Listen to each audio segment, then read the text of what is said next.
데살로니가 후서 3장 1절에서 5절까지 말씀입니다.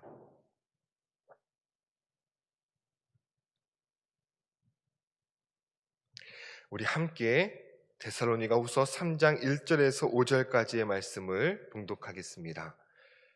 끝으로 형제들아, 너희는 우리를 위하여 기도하기를 주의 말씀이 너희 가운데서와 같이 퍼져나가 영광스럽게 되고 또한 우리를 부당하고 악한 사람들에게서 건지옵소서 하라. 믿음은 모든 사람의 것이 아니니라. 주는 미쁘사 너희를 굳건하게 하시고 악한 자에게서 지키시리라. 너희에 대하여는 우리가 명한 것을 너희가 행하고 또 행할 줄을 우리가 주 안에서 확신하노니 주께서 너희 마음을 인도하여 하나님의 사랑과 그리스도의 인내에 들어가게 하시기를 원하노라. 아멘. 중보기도란 다른 사람을 위해서 기도하는 것을 말합니다. 성경에는 중보기도가 얼마나 힘이 있고 능력이 있는지 여러 본문을 통해서 소개하고 있는데요. 이 대표적으로 이스라엘 백성들을 위한 모세의 중보기도는 매우 잘 알려져 있는 사실입니다. 이 모세가 시내산에 하나님을 뵙고자 올라갔을 때 그가 더디움을 보고 이 아론과 백성들은 금송아지를 만들어 놓고 그 앞에서 참으로 악한 일을 하게 되지요. 이 모습을 보고 여호와께서는 크게 진노하여 내가 이 백성을 진멸하겠다라고 모세에게 말합니다. 그때 모세가 이렇게 기도하지요. 하나님, 만일 지금 주의 백성들을 이 땅에서 진멸하신다면 애굽 사람들은 여호와께서 자기 백성을 죽이기 위해 악한 의도로 인도해 내었다고 말할 것입니다. 그러니 주의 맹렬한 노를 그치사 뜻을 돌이켜 주의 백성에게 이 화를 내리지 마옵소서. 또 주의 종 아브람과 이삭과 이스라엘에게 하신 약속을 기억하여 주옵소서. 우리 조상들에게 하늘의 별처럼 많게 하고 내가 허락한 이 땅을 너희에게 주어 영원한 기업이 되게 해 주시겠다고 약속해 주시지 아니하셨습니까? 이스라엘은 분명 이 진멸당할 악한 죄를 지었습니다. 그러나 하나님께서는 모세의 그 기도를 들으시고 뜻을 돌이키셨다라고 성경은 말씀하고 있습니다. 우리 예수님께서도 중보 기도하셨습니다. 누가복음 22장 32절 말씀에 보면 이 베드로를 위해서 중보하는 내용이 나옵니다. 그러나 내가 너를 위하여 내 믿음이 떨어지지 않기를 기도하였으니 너는 돌이킨 후에 너 형제를 굳게 하라. 예수님께서는 베드로에게 네가 닭이 울기 전에 3번 나를 모른 척 부인하겠다라고 말씀하셨습니다. 그런데 이때 예수님은 베드로를 위해서 뭐라고 말씀하시는가? 그러나 나는 네가 믿음을 잃지 않기를 기도한다라고 말씀하고 있습니다. 예수님을 모른다고 부인했던 이 베드로가 어떻게 믿음을 잃지 않고 초대교회의 가장 큰 어른으로 우뚝 설 수 있었을까요? 그것은 바로 예수님의 중보 기도 때문입니다. 설령 네가 나를 모른 척 부인한다 할지라도 나는 네가 믿음만은 잃지 않도록 주님은 기도하였다라는 것입니다. 그 주님의 중보 기도로 인하여 베드로는 다시금 일어나서 주께서 맡겨주신 사명을 감당할 수 있었습니다. 이러한 중보 기도의 능력을 알았던 사도 바울은 데살로니가 교회 성도들을 위해서 끊임없이 기도했습니다. 그리고 이제 오늘 본문 말씀을 보면 우리를 위해서 중보해 줄 것을 요청하고 있습니다. 여기서 먼저 생각할 것은 우리는 흔히 기도는 믿음이 좋은 사람이 믿음이 약한 사람을 위해서 기도하는 것이라고 생각합니다. 하지만 사도 바울은 그리고 성경은 그렇게 말씀하지 않습니다. 사도 바울은 그 누구보다도 비교할 수 없을 정도로 하나님의 크신 권능을 받은 사람입니다.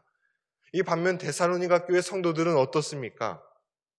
예수님을 믿기 전까지 우상을 숭배했던 사람들입니다. 예수님을 영접한 지 얼마 안 된 사람들, 신앙의 깊이가 모두 얕은 사람들입니다. 그럼에도 바울이 저들을 향해서 우리를 위해서 기도해 줄 것을 요청했던 것은요, 기도 응답의 핵심은 바로 예수님께 달려있기 때문입니다. 아무리 믿음이 좋은 사람이 기도한다 할지라도 주님이 노라고 하시면 응답을 받지 못합니다. 하지만 믿음이 아무리 연약한 사람이 기도해도 예수님이 허락하시며 응답받을 수 있는 것이 바로 우리의 중보 기도입니다. 때문에 믿음이 약한 남편이 아내를 위해서 기도할 수 있고요. 신앙이 성숙하지 않은 우리 자녀들도 얼마든지 부모를 위해서 기도할 수 있습니다. 기도 응답은 바로 내게 달려있는 것이 아니라 기도를 들으시고 받으시는 우리 예수님께 달려있기 때문이죠. 또한 사도 바울이 데살로니가 교회 성도들에게 기도를 요청했던 것은요, 우리는 그리스도 안에서 한 몸을 이루고 있는 지체이므로 서로의 영적 필요를 위해서 기도해 줄 책임이 있다라는 것입니다. 물론 바울은 교회 지도자였기 때문에 성도들을 위해서 더 큰 책임을 가지고 기도해야 할 것입니다. 그렇다면 성도는 기도를 받기만 하면 되느냐? 그것은 아니라는 것을 오늘 가르쳐주고 있습니다. 성도들도 마땅히 교회와 교회 지도자들을 위해서 기도할 책임이 있다라는 것이죠. 교회 지도자와 성도는 상호 간에 서로를 위해서 중보하고 기도해야만 하는 것이지 어느 한쪽에서 일방적으로 흘려보내는 것은 아니다라는 것입니다.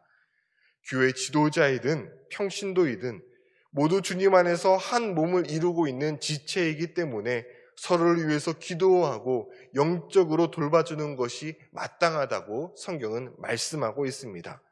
그러니 우리는 적은 시간이라도 목회자와 성도는 끊임없이 서로를 위해서 중보하는 것이 필요함을 오늘 가르쳐주고 있습니다.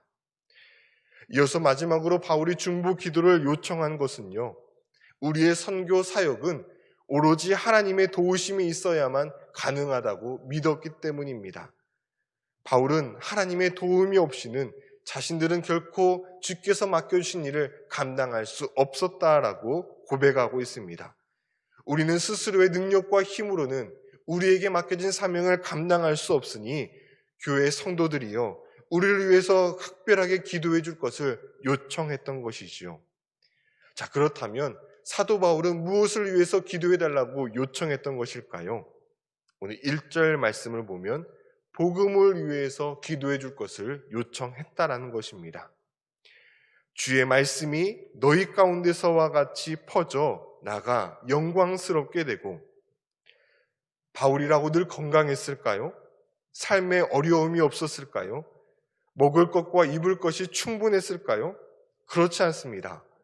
그는 복음을 전하면서 굶주렸고 헐벗었고 고난과 박해가 일상이었습니다. 자, 그럼에도 사도 바울의 첫 번째 기도 제목은 바로 복음 전파였다라는 겁니다. 그것이 바울의 가장 큰 기도 제목이었습니다. 자신의 편안함과 안전이 아니라 하나님의 나라가 이 이방 지역 가운데 널리 퍼져나가는 것이 큰 기도 제목이었습니다. 그리하여 그는 우리가 다른 곳에 나가서 복음을 전할 때에 데살로니가 지역에 있었던 그 놀라운 복음의 역사가 동일하게 다른 지역에서도 일어나게 해달라고 기도 요청을 했던 것이지요. 만일 누군가가 나에게 가장 간절한 기도의 제목이 무엇이냐고 물으신다면 우리는 어떻게 대답할까요? 우리가 하늘을 바라보지 아니하면 우리의 신앙은 나에게서 머물러 있을 때가 참으로 많이 있습니다. 나와 내 가족, 내 가까운 사람에게만 머물러 있는 것이 우리의 실상입니다. 하지만 말씀을 늘 가까이 하고 그러함을 통하여서 먼저 그의 나라와 그의 의를 구하라, 그리하면 이 모든 것을 너희에게 더하시리라 라는 말씀을 늘 마음 가운데 새겨나갈 때 우리의 기도는 나에게서만 머무르는 것이 아니라 더 크고 넓게 확장될 수가 있습니다. 바울이 요청한 두 번째 중보 기도는 부당하고 악한 사람들로부터 자신을 지켜달라고 기도했습니다. 바울은 복음을 전하면서 참으로 악한 사람들을 많이 만났습니다. 그로 인하여 복음의 길이 막혀 어려움을 겪었던 적이 한두 번이 아니었습니다. 그래서 지금 바울은 무엇을 위해서 중보해 줄 것을 요청하고 있는가? 바로 만남을 위해서 기도해 줄 것을 요청했다라는 것입니다. 오늘 우리도 만남을 위해서 기도하면 좋겠습니다. 우리 사랑하는 사람들, 남편과 아내, 그리고 우리 자녀들이 주님, 부당하고 악한 사람들로부터 지켜주시옵소서. 우리 사랑하는 모든 사람들, 우리 성도님들이 악인들의 꾀를 따르지 않게 하여 주시고 죄인들의 길에 서지 아니하게 하시고 오만한 자들에 앉지 않는 그런 하루가 되게 하여 주시옵소서. 그릇된 만남이 있는 것이 아니라 복이 있는 만남으로 오늘 우리 사랑하는 사람들에게 충만하게 인도하여 주시옵소서. 그런 만남의 복을 위해서 기도하며 나아갔으면 좋겠습니다. 지금까지 사도 바울은 자신과 함께하는 동역자들을 위해서 기도해 줄 것을 요청했습니다. 이제 3절에서 5절까지의 말씀은 반대로 바울이 데살로니가 교회 성도들을 위해서 기도하고 있습니다. 먼저는 바울이 성도들을 격려하고 있습니다. 신실하신 하나님께서 너희의 믿음을 견고케 하시고 악한 자들로부터 지켜줄 것이라고 격려했던 것이죠. 이 지금 데살로니가 교회 성도들에게 이보다 더 힘이 되고 또 위로가 되는 말씀이 어디 있을까요? 담임 목회자도 없는 그런 모두가 초신자인 교회. 그런데 외부의 박해는 날로 심해져 가서 이제 순교자까지 발생하고 있는 상황이지만 하나님은 분명히 너희를 외면하지 아니하시고 너희의 믿음을 지켜줄 것이다. 악한 자들로부터 지켜줄 것이다. 지금 사도 바울은 이 성도들을 그렇게 위로하고 권면하고 소망을 안겨주고 있습니다. 그러면서 5절 말씀에 보면 구체적으로 두 가지 기도 제목을 가지고 기도하고 있습니다. 먼저는 하나님의 사랑이 너희 가운데 충만하여지고 두 번째는 그리스도의 인내가 너희 가운데 있기를 간구했습니다. 하나님의 사랑이 없으면 그리스도인은 설 수가 없습니다. 동시에 그리스도의 인내가 없으면 성도는 예수님의 뒤를 따라갈 수가 없습니다. 하나님의 충만하신 사랑을 잊고 어떠한 고난과 환난 속에서도 인내로 그 길을 묵묵히 걸어갈 때 성도는 끝까지 믿음을 잃지 않고 주께서 맡겨주신 사명을 감당할 수 있습니다. 그래서 사도 바울이 데살로니가 교회 성도들을 위해서 기도한 기도 제목은 무엇인가? 바로 두 가지. 하나님의 사랑 그리고 그리스도의 인내였다라는 것입니다. 오늘 우리 사랑하는 우리 성도님들의 가정 가운데도 하나님의 사랑이 충만하여지고 그리고 지금 끝까지 우리의 간절한 바람과 그 기도의 소망이 아직 응답되지 않았다 할지라도 주께서 주시는 인내로 우리가 그 기도의 자리를 떠나지 않고 묵묵히 인내하며 한 걸음 한 걸음 걸어나갔으면 좋겠습니다. 말씀을 마치겠습니다. 중보 기도는 분명히 힘이 있고 능력이 있습니다. 그런데 이 중보 기도를 아무나 하는 것은 아닙니다. 먼저는 타인에 대한 사랑이 있을 때 중보 기도하는 것입니다.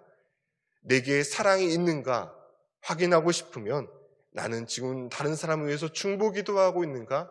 그 점을 돌아보면 확인할 수 있습니다. 다른 사람을 사랑하는 사람이 중보 기도합니다. 두 번째, 어떤 사람이 중보 기도하는가?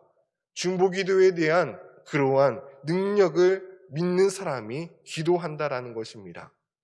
하나님은 우리를 왕같은 제사장으로 삼으셨습니다. 제사장의 가장 큰 핵심은 중보입니다. 성도는 다른 사람을 위해서 중보할 책임이 있다라는 것이죠. 그래서 오늘 우리 앞서 살펴봤던 것처럼 교회 지도자들을 위해서 오늘은 함께 특별히 기도하였으면 좋겠습니다. 하나님의 은혜가 없이는 성도의 기도가 없이는 교회 지도자는 능히 설 수가 없습니다. 그래서 이제는 성도는 주의 종을 위해서 기도하는 자 되게 하시고 또한 주의 종들은 성도를 위해서 중보하며 기도하게 하여 주셔서 우리 분당 소망교회가 그리고 한국교회가 올 한 해는 세상에 빛이 되고 소금이 되고 소망을 줄 수 있는 그런 교회 되게 하여 주시옵소서. 우리 시간에 중보 기도의 능력을 믿으면서 교회 지도자들을 위해서 그리고 성도를 위해서 함께 기도하도록 하겠습니다. 기도하시겠습니다.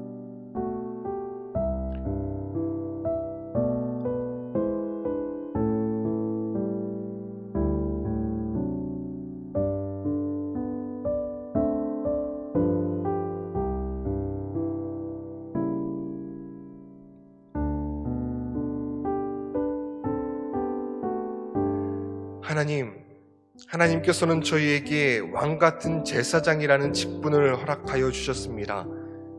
구약시대의 제사장 가장 큰 핵심은 중보였는데, 하나님, 우리가 사랑이 없어서 다른 사람을 위해서 기도하지 못하였고, 내게 닥쳐있는 현실과 어려움이 너무도 커서 이웃을 돌아볼 수 있는 여유가 없었습니다.